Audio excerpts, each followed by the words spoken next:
A terceira medida do sucesso.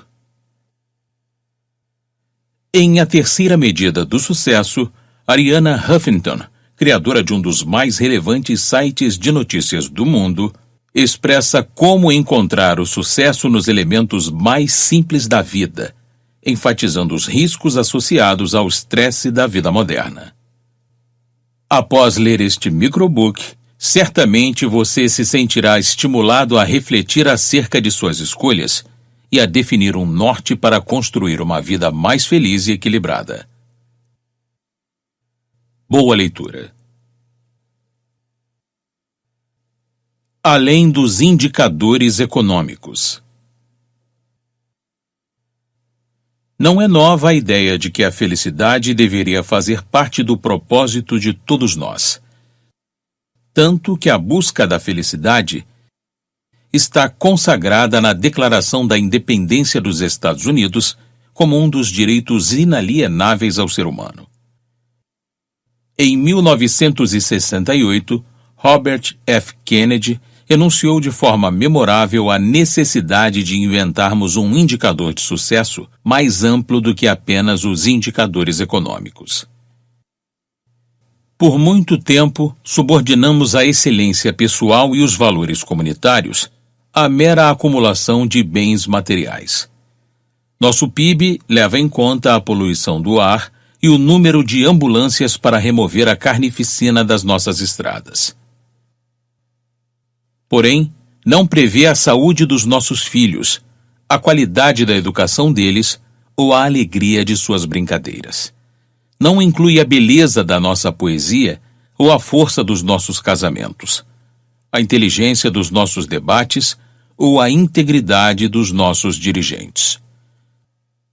Não mede nossa sagacidade nem nossa coragem, nossa sabedoria nem nosso aprendizado, nossa compaixão nem nossa devoção pelo país. Em suma, ela mede tudo, exceto o que faz a vida valer a pena. David Cameron, ex-primeiro-ministro da Grã-Bretanha, defendeu a mesma tese na conferência Google Zeitgeist Europa em 2006.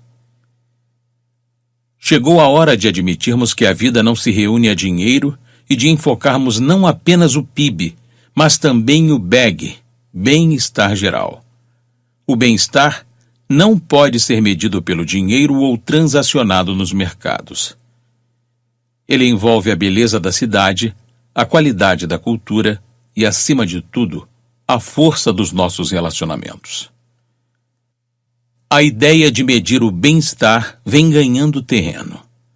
O diretor do Earth Institute, na Universidade de Colômbia, Jeffrey Sachs, que edita o relatório da Organização das Nações Unidas, diz: existe agora uma exigência mundial crescente de que a política esteja mais alinhada com o que é realmente importante para as pessoas. Na verdade, a ideia de medir o bem-estar está tão generalizada que a publicação inglesa The Economist declarou que a indústria da felicidade foi uma das que, surpreendentemente, decolaram durante o atual período de retração econômica. Devemos apoiar qualquer esforço em provar que somos mais do que a contribuição que damos à nossa conta bancária, ao resultado financeiro de nossos empregadores ou ao PIB do país. Mas para medir a felicidade e o bem-estar de forma apurada, é importante olharmos o quadro mais amplo. No Reino Unido, por exemplo, o Escritório de Estatísticas Nacionais baseou suas conclusões inteiramente numa pesquisa feita com 165 mil pessoas maiores de 16 anos, em que se perguntou quão satisfeitas estavam com suas vidas numa escala de 0 a 10. Com base nessa metodologia, a instituição constatou que o nível de felicidade subiu de 7,41 em abril de 2012 para 7,45 em março de 2013. Mas será que um aumento de 0,04 é mesmo significativo? Além disso, se você está infeliz, responder a uma pesquisa sobre sua satisfação com a vida pode não ser sua prioridade. E, de fato, metade das pessoas abordadas se recusou a participar. Este é apenas um exemplo do perigo de tirar conclusões com dados insuficientes. No entanto, é fácil encontrar dados concretos que contradigam os resultados dessa pesquisa. Em 2011, foram prescritos mais de 45 milhões de antidepressivos no Reino Unido, um aumento de 9% em relação ao ano anterior. Portanto, embora as pesquisas sobre índices de felicidade sejam válidas, elas devem ser ampliadas para incluir o máximo de informações possível.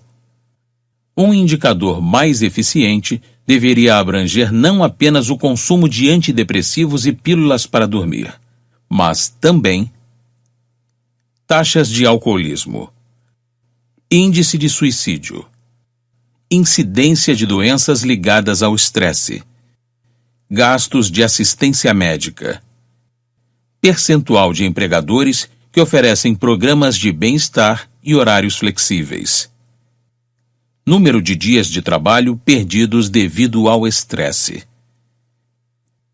Mesmo assim, é significativo que tantos líderes políticos reconheçam que o bem-estar dos cidadãos depende não só do crescimento da economia, mas principalmente das mudanças que ela pode trazer para a construção de uma vida melhor.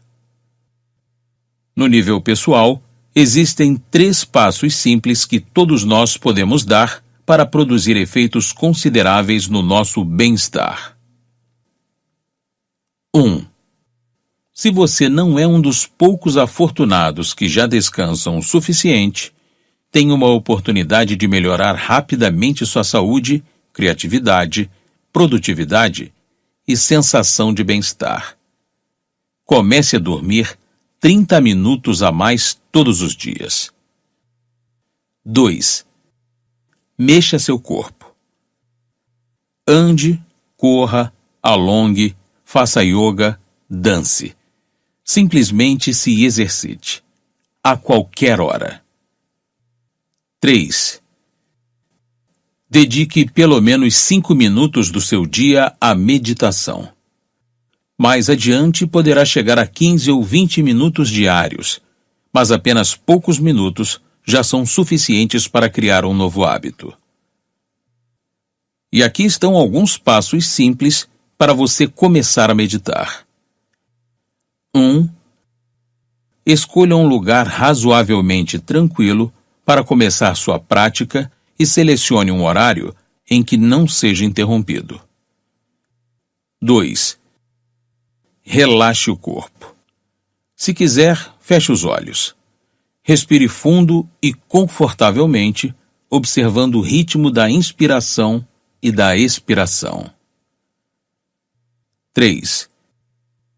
Concentre sua atenção no ar que entra por suas narinas, enchendo seu abdômen e depois sendo liberado. Tranquilamente e sem esforço, observe sua respiração fluir para dentro e para fora. 4. Quando surgirem pensamentos, observe-os e conduza sua atenção de volta à respiração. A meditação não consiste em parar de pensar, mas em reconhecer que somos mais do que nossos pensamentos e sensações. 5. Algumas pessoas acham útil usar uma palavra especial ou uma expressão sagrada para trazer a consciência de volta à respiração, como o Om, Hu, paz, obrigado, graça, amor e calma. Você pode pensar nela sempre que inspirar ou usá-la como um lembrete sempre que sua mente começar a divagar. 6. É importante não transformar a prática de meditação em mais um fator de estresse em sua vida. Na verdade, reduzir o estresse é um dos grandes benefícios da meditação, assim como aumentar a intuição, a criatividade, a compaixão e a paz interior. Sabedoria. Viktor Frankl sobreviveu ao Holocausto, mas perdeu os pais, o irmão e a esposa grávida nos campos de concentração. O que ele extraiu daquele horror inimaginável se tornou a base de seu livro atemporal, Em Busca de Sentido.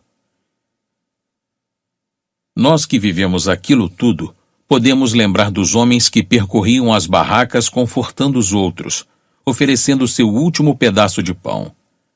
Podem ter sido poucos, mas eles eram prova suficiente de que tudo pode ser retirado de um homem, exceto uma coisa, a última das liberdades humanas: escolher o próprio caminho, qualquer que seja a circunstância. E o que Frankl fez com aquela liberdade foi achar sentido em seu sofrimento. Se existe um sentido na vida, deve existir um sentido no sofrimento.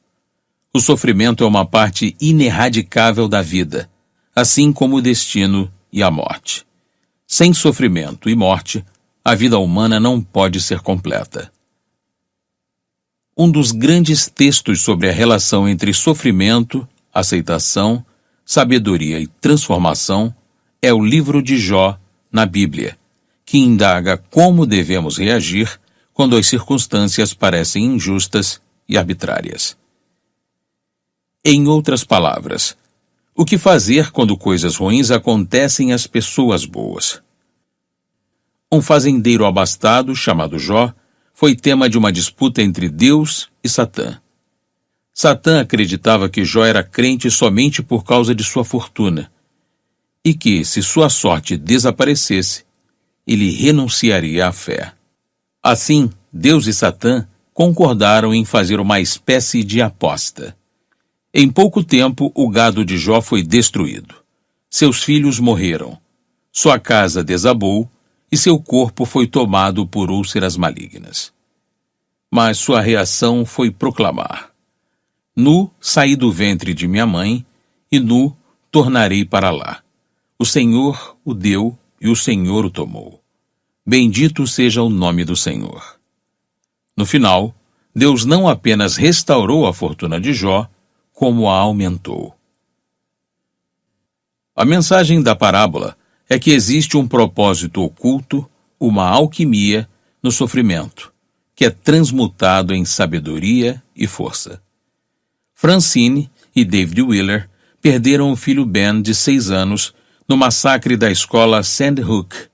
Eles contaram para Oprah. O grande erro das pessoas é olhar para a vida e pensar: a vida não tem mais nada para me dar devido à minha tragédia. O segredo é que realmente não importa mais o que você espera da vida. Ser capaz de aceitar isso é um passo muito importante para sair das trevas. Você precisa tornar seu coração maior do que o buraco. Precisa tomar suas decisões com base no amor. Pois quando tomamos as decisões com base no medo, aí é que temos problemas.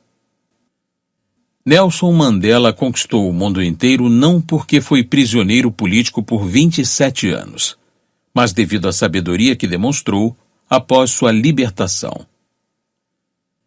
Quando transpus os portões rumo à liberdade, eu sabia que se não deixasse minha amargura e meu ódio para trás, estaria ainda na prisão.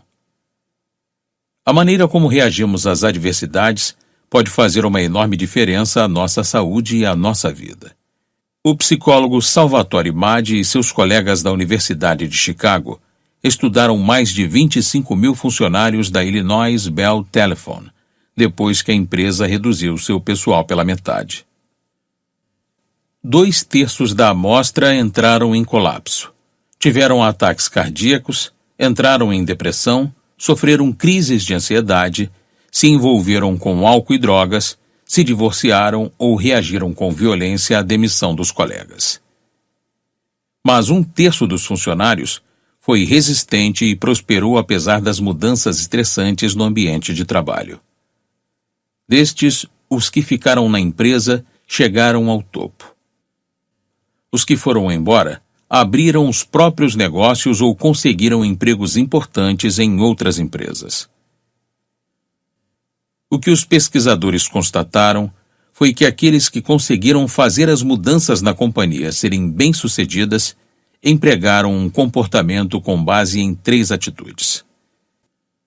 Primeiro houve o compromisso, decidir se envolver e tentar fazer parte da solução. Depois veio o controle, lutar para manter um espírito de resolução em vez de resignação. E, enfim, veio o desafio, encontrar meios de usar a crise para se fortalecer, desenvolver resiliência e crescer. De acordo com Laurence Gonzales, autor de Sobrevivência Profunda, Quem Vive, Quem Morre e Por Quê, diante de situações ameaçadoras à vida, 10% das pessoas permanecem calmas, concentradas e vivas, enquanto as outras 90% entram em pânico. Por que essa diferença? As pessoas que têm mais chances de sobreviver são aquelas capazes de enxergar oportunidades nas situações difíceis. Os sobreviventes estão sintonizados com a maravilha do mundo, escreve ele. A apreciação da beleza, a sensação de assombro, abre os sentidos. Gonzales cita a experiência de Antoine de Saint-Exupéry, o aviador e autor de O Pequeno Príncipe, quando seu avião caiu no deserto da Líbia. Saint-Exupéry manteve a calma e procurou algo em que concentrar sua energia positiva. Aqui estamos, condenados à morte, e ainda assim a certeza de morrer não se compara ao prazer que estou sentindo neste momento, escreveu ele. A alegria que tiro dessa metade de laranja que seguro em minha mão é uma das maiores alegrias que já conheci. Achando algo, qualquer coisa, que nos permita manter a senda da esperança aberta e uma atitude positiva viva, podemos lidar com a perda, o sofrimento e a tragédia. Os sobreviventes sentem grande prazer até mesmo com seus menores sucessos, escreve Gonzales. Enumere suas bênçãos, seja grato, afinal, você está vivo. Seja qual for a situação, a vida inevitavelmente nos desafiará. O importante é saber que dispomos das ferramentas internas para enfrentar os desafios. Existe uma grande diferença entre a aceitação estoica e a resignação. Não se deixar perturbar pelas dificuldades e frustrações do dia a dia não significa não tentar mudar o que está ao nosso alcance. A famosa oração da serenidade sintetiza a sabedoria estoica. Deus, dai-me serenidade para aceitar as coisas que não posso mudar, coragem de mudar as coisas que posso e sabedoria para distinguir a diferença entre elas. E a sabedoria para restringir a diferença vem da capacidade de abandonar um mundo estreito e autocentrado e partir para um mundo com uma perspectiva mais ampla. Tudo começa por pequenas mudanças diárias que nos colocam no caminho que queremos trilhar. Nossa autora sugere 3 mudanças que implementou em sua própria vida e que fizeram grande diferença para ela. 1. Ouça sua sabedoria interior e livre-se de algo de que você não precisa mais. Alguma coisa que esteja drenando sua energia à toa. Pode ser uma mágoa, um diálogo interno negativo ou um projeto que você sabe que não vai completar. 2. Faça uma lista de coisas pelas quais se sente grato e compartilhe com algumas amigas. Incentive-as a fazer o mesmo. 3. Estabeleça um horário à noite para desligar seus aparelhos eletrônicos, celular, tablet, computador, e deixe-os fora do seu quarto. Desconectar-se do mundo digital ajudará você a se reconectar com sua sabedoria interior, sua intuição e sua criatividade. O valor do silêncio.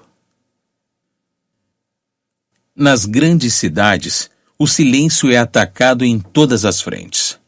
Carros buzinam freneticamente. Celulares estridentes tocam o tempo todo. Pessoas falam sem parar. Lojas de rua colocam música nas alturas. Estamos sempre conectados, plugados, constantemente afastados do silêncio e da paz que ele tem a oferecer. Pergunte à sua alma. Recomenda ao poeta e romancista alemão Hermann Hesse na obra Minha Crença. Pergunte àquela que significa liberdade, cujo nome é amor. Não indague ao seu intelecto, não pesquise retrocedendo na história do mundo. Sua alma não reclamará por você ter ignorado a política, por ter se esforçado pouco, por ter odiado apenas superficialmente seus inimigos ou fortalecido insuficientemente suas fronteiras. Mas ela talvez o culpará por tantas vezes tê-la temido e fugido de suas exigências, por nunca ter lhe dedicado tempo para brincar com ela, para ouvir sua canção, por tê-la vendido por dinheiro, por tê-la traído para avançar. Você será neurótico e inimigo da vida, assim diz sua alma, se me negligenciar, e será destruído se não se voltar para mim com um amor e um interesse totalmente novos. Muitas pessoas que procuram paz e desejam abrir um espaço na rotina para o silêncio interior costumam buscar retiros, mosteiros, templos ou mesmo locais afastados em contato com a natureza para o despertar da alma. As férias, os feriados e os finais de semana em geral são as épocas em que podemos nos recarregar espiritual e fisicamente, pois temos um tempo para desacelerar e explorar nossa capacidade inata, mas adormecida, de admirar e reconhecer a abundância que existe em nossa vida e à nossa volta. Momentos verdadeiramente sagrados podem ser vividos quando observamos o cotidiano com olhos descansados, admirados. Mas a triste realidade é que muita gente não consegue se desligar nem mesmo quando a rotina faz uma pausa. Para essas pessoas, as férias apenas aumentam o nível de estresse, a quantidade de compromissos diários e o desconforto por não estarmos sendo produtivos. E nem pensamos em abandonar o celular, que nos mantém conectados ao mundo que pretendíamos deixar para trás. De acordo com um estudo recente, 58% dos trabalhadores americanos não sentem qualquer redução do estresse como resultado de suas férias. E 28% deles retornam ainda mais estressados do que quando partiram. Sem uma renovação espiritual, só poderemos contar com experiências negativas. Como escreve o Dr. Rick Hansen, neuropsicólogo da Universidade da Califórnia, o cérebro é mestre em desenvolver sua estrutura a partir de experiências negativas. Mas é incapaz de fazer o mesmo com as experiências positivas. Para reverter isso, Dr. Hansen explica: precisamos instalar experiências positivas, dedicando os 10, 20 segundos extras para intensificar sua instalação na estrutura neural. Ou seja, devemos dedicar tempo a admirar o mundo à nossa volta, sentir gratidão pela nossa vida e superar a tendência natural de focar o negativo. E, para que tudo isso se torne parte de nós, temos que desacelerar e deixar o encantamento acontecer no seu ritmo. O fogo também queima aquele que o atiça. As pessoas já realizam muitos atos de bondade. Portanto, como colocá-los em evidência? Como ajudar a aumentar e replicar essa bondade até atingirmos uma massa crítica? Nossa autora relata que seu sonho na década de 1990 era criar um canal de TV que tivesse a programação toda voltada para a cobertura daquilo que ONGs e voluntários vinham fazendo ao redor do mundo, de forma que o serviço comunitário fizesse parte da nossa vida diária. Bem, seu sonho não se concretizou da forma como imaginou, mas se tornou realidade na internet. No The Huffington Post, há várias seções que divulgam histórias comoventes de pessoas que não mediram esforços para ajudar os outros, às vezes bem pertinho, outras vezes do outro lado do mundo. A magia ocorre quando as pessoas reagem às matérias envolvendo-se, inspirando-se para passar de observadores a doadores. O reverendo Henry Delany passou uma vida trabalhando com dependentes de crack. Ele disse algo que capta o que acontece com o serviço comunitário. É como colocar um atiçador no fogo. Após um tempo, o fogo queima o atiçador também. É assim que vamos chegar a uma massa crítica. Para um físico, uma massa crítica é a quantidade de material radiativo que precisa estar presente para que a reação nuclear se torne autossustentável. Para o movimento pró-serviço, é quando o hábito da solidariedade atinge um número suficiente de pessoas para começar a se espalhar espontaneamente pelo mundo. Imagine-a como uma epidemia de uma infecção positiva, em que todos são portadores em potencial.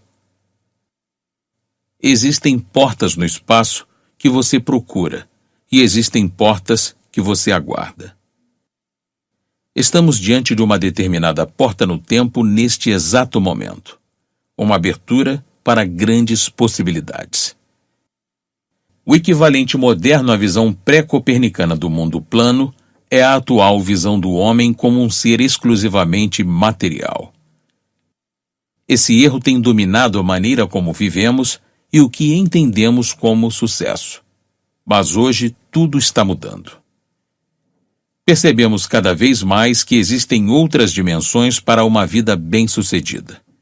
E essas dimensões impactam tudo o que fazemos e tudo o que somos. Como resultado, algo tão vasto quanto o destino da humanidade depende de algo tão íntimo e pessoal quanto nossa vida individual. Como cada um decide viver, pensar, agir e doar.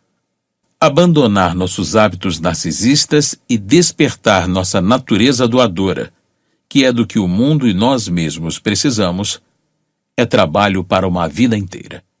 Mas, de novo, começa com pequenos passos diários. E nossa vida diária é o supremo treinamento. Se você se convenceu de que sua meta é escrever o próximo best-seller mundial, talvez nunca comece. Mas terá bem mais chances de começar convencendo-se a escrever 100 palavras por dia. O mesmo processo acontece com a transformação pessoal. 1. Faça de pequenos gestos de bondade e doação um hábito e preste atenção em como isso afeta sua mente, seu corpo e suas emoções. 2.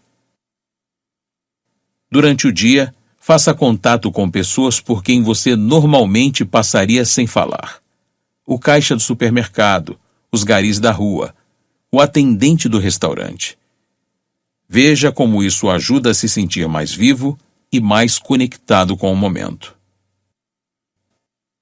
3. Use um talento ou uma habilidade que você possua, contabilidade, decoração, culinária, para ajudar alguém que poderia se beneficiar com esse gesto. Isso impulsionará sua transição de uma pessoa dinâmica para uma pessoa caridosa e o reconectará com o mundo e com a abundância em sua vida. Notas finais. Dispomos, em média, de uns 30.000 dias para jogar o jogo da vida. A maneira como vamos jogar será determinada por aquilo que valorizamos. Os últimos estudos científicos comprovaram que, se venerarmos o dinheiro, nunca nos sentiremos realizados de verdade. Se venerarmos poder, reconhecimento e fama, jamais acharemos que temos o suficiente. E se vivermos a vida numa correria frenética, tentando encontrar e economizar tempo, acabaremos exaustos e estressados. Mas lembre-se de que, embora a sociedade nos incite a ganhar mais dinheiro e a subir cada vez mais alto na escada do sucesso, ela quase não nos estimula a permanecer conectados com nossa essência, a cuidar de nós mesmos e nos aproximar dos outros.